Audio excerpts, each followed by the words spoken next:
अरे मामा, एक समय था जब मुंबई का हर गली नुक्कड़ अंडरवर्ल्ड के पनाह में हुआ करता था। लेकिन 93 के बम धमाकों ने सोती हुई मुंबई पुलिस के कान खड़े कर दिए और पुलिस ने चुन चुन कर मुंबई से अंडरवर्ल्ड का नामो निशान मिटा दिया। इधर गाहे बगाहे बातें होने लगी कि भारत से अंडरवर्ल्ड का वजूद ही खत्म हो चुका है। लेकिन किसी को ये मालूम नहीं था कि अंडरवर्ल्ड के चिट्टे अब उत्तर भारत पर पड़ चुके हैं और वहीं से जन्म हुआ नॉर्थ इंडिया के दो सबसे खतरनाक गैंगस्टर्स नीरज भवाना और लॉरेंस बिश्नोई का। अपने पावर से दिल्ली एनसीआर समेत पंजाब, हरियाणा, उत्तराखंड, उत्तर प्रदेश, राजस्थान, गुजरात को हिला देने वाले गैंगस्टर्स आज एक दूसरे के खून के प्यासे हैं, लेकिन इनकी दुश्मनी के बारे में बहुत कम लोग जानते हैं। तो आइए मामा जानते हैं इंडिया के इन टॉप मोस्ट डेंजरस गैंगस्टर की असली कहानी, जो किसी डासू फिल्म स्टोरी से कम नहीं है। साथ साथ इस वीडियो के लास्ट तक आप यह भी जानेंगे कि आखिर दोनों में सबसे खूंखार कौन है वह गैंगस्टर जिसका दिल्ली की तिहाड़ जेल से लेकर पंजाब, हरियाणा तक की जेलों में दरबार लगता है। कौन है वह गैंगस्टर वो देश की बड़ी सी बड़ी जेल में किसी का भी क्रियाक्रम करवा सकता है रे। वीरे, स्वागत है आपका शूट आउट फ्रॉम जेल के दो बड़े किरदारों के काले कारनामों की कहानी में। आपसे निवेदन है, अगर आप चैनल पर नए हो तो चैनल को सब्सक्राइब जरूर करना। इससे हम मोटिवेट होंगे और आपके लिए ऐसी ही तथ्य और प्रमाण के साथ क्राइम के किस्से कहानियां लाते रहेंगे।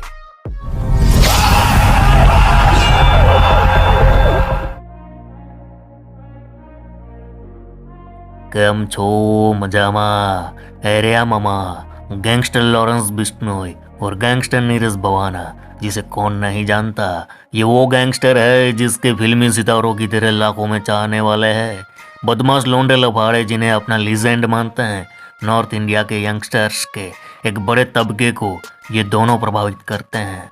दोनों गैंगस्टर्स की अपनी अपनी सो कॉल्ड आर्मी है।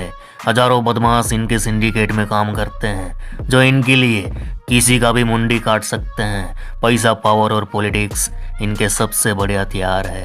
न जाने कितने कत्ल, लूट, एक्सटॉर्शन, कब्जा, किडनैपिंग, गैंग वॉर, स्मगलिंग जैसे गुनाहों के धब्बे इन पर लगे हैं। नीरज भवाना और लॉरेंस बिश्नोई जब पैदा हुए होंगे तब गैंगस्टर नहीं थे, लेकिन हालात और शौक ने इन्हें गैंगस्टर बना दिया। और ये दोनों क्राइम के अखाड़े में कैसे उतरे, ये बातें तो आज देश का बच्चा बच्चा जानता है।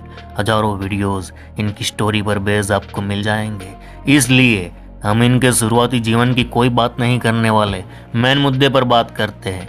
अगर हाँ, आप इन दोनों गैंगस्टर्स के बारे में अधिक जानना चाहते हैं तो हमने इन दोनों गैंगस्टर्स के ऊपर दर्जनों वीडियोस बना रखे हैं। आप हमारे चैनल पर जाइए और देखिए, जहां दिल्ली गैंगस्टर प्लेलिस्ट पर नीरज भवानिया की कहानियां मौजूद है और पंजाब गैंगस्टर प्लेलिस्ट पर लॉरेंस बिश्नोई के किस्से कहानियां मौजूद है। एनीवे, पहले बात करते हैं आखिर गैंगस्टर लॉरेंस बिश्नोई और नीरज भवानिया के बीच दुश्मनी कहां से शुरू हुई थी। अरे मामा, नीरज भवानिया और लॉरेंस बिश्नोई के बीच दुश्मनी का पहला दिन था 24 सितंबर 2021। यही वह दिन है जिसने पूरे नॉर्थ इंडिया में एक वॉर जोन खड़ा कर दिया था। यही वह दिन है जिसने पूरे उत्तर भारत को दो क्राइम सिंडिकेट में बांट दिया था। 24 सितंबर 2021 की शाम क्या हुआ था शायद आप लोग जानते होंगे या फिर भूल गए होंगे। 24 सितंबर 2021 को दिल्ली की रोहिणी कोर्ट में दिल्ली के अब तक के सबसे सनकी और खूंखार मॉन्स्टर का भरे अदालत में जज के सामने मर्डर हुआ था। वह था उस्तादों का उस्ताद, सबसे बड़ा खलनायक गैंगस्टर जितेंद्र मान और गोगी। दरअसल जितेंद्र गोगी और टिल्लू ताजपुरिया के बीच दुश्मनी थी, ये तो हर कोई जानता है। और टिल्लू ने गोगी को कोर्ट में मरवाया, ये भी आप लोग जानते होंगे।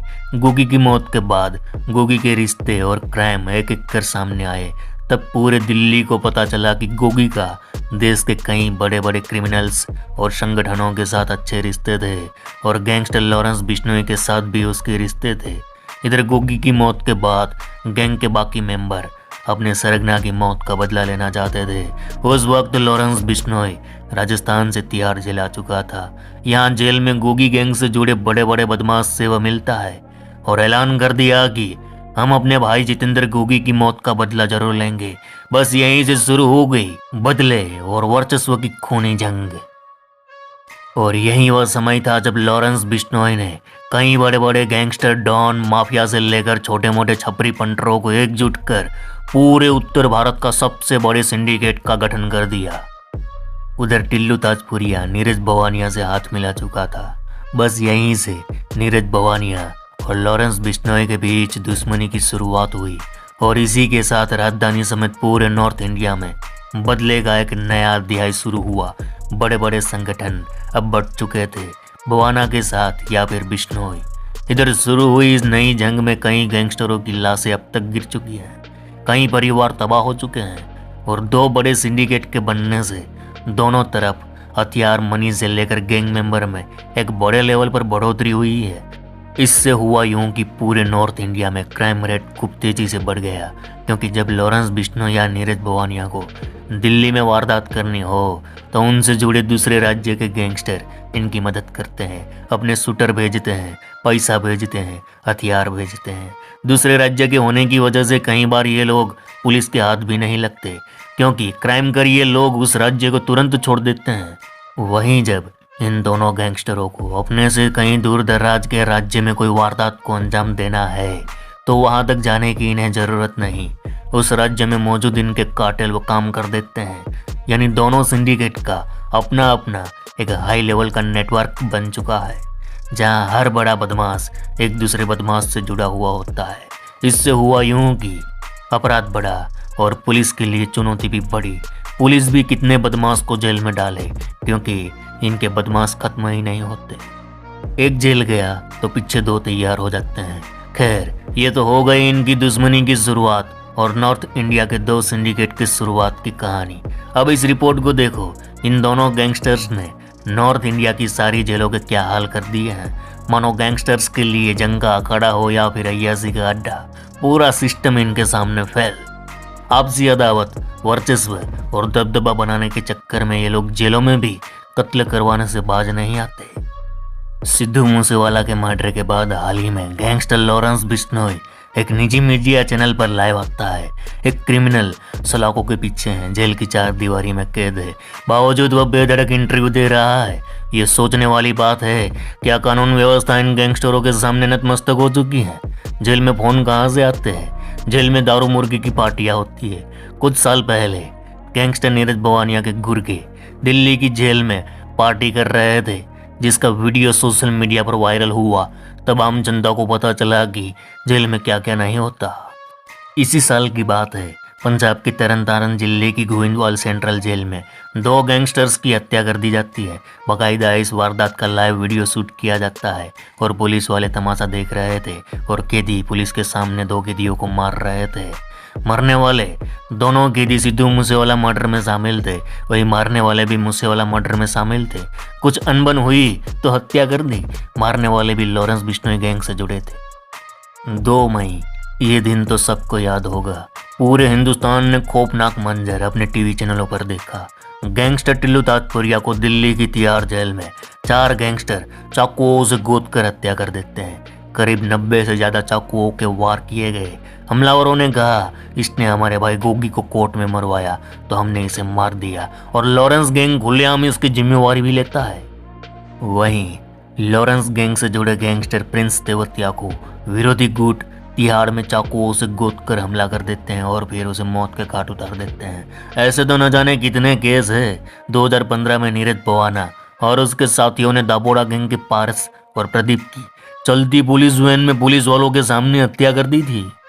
लॉरेंस बिश्नोई और नीरज भवाना और उनके शूटर्स नॉर्थ इंडिया की अलग अलग जेलों में बंद है। ये अपराधी जेल में बैठकर ही अपना क्राइम सिंडिकेट चला रहे हैं। जेल के अंदर बैठे बैठे ही ये किसी की भी हत्या की स्क्रिप्ट लिख देते हैं। मूसेवाला केस में भी यही हुआ था। यानी यहाँ की जेलों में इनके पास सारी सुविधाएं मौजूद है। एक के बाद एक इस तरह के मामले पिछले 2-3 सालों से सामने आ रहे थे, जिसने पुलिस और प्रशासन की नींद उड़ा दी थी। लेकिन फिर इसमें एंट्री हुई एनआईए की। इन्हीं सब वारदात को देखते हुए एनआईए उन गैंगस्टरों को अंडमान जेल भेजने की सिफारिश कर चुकी है।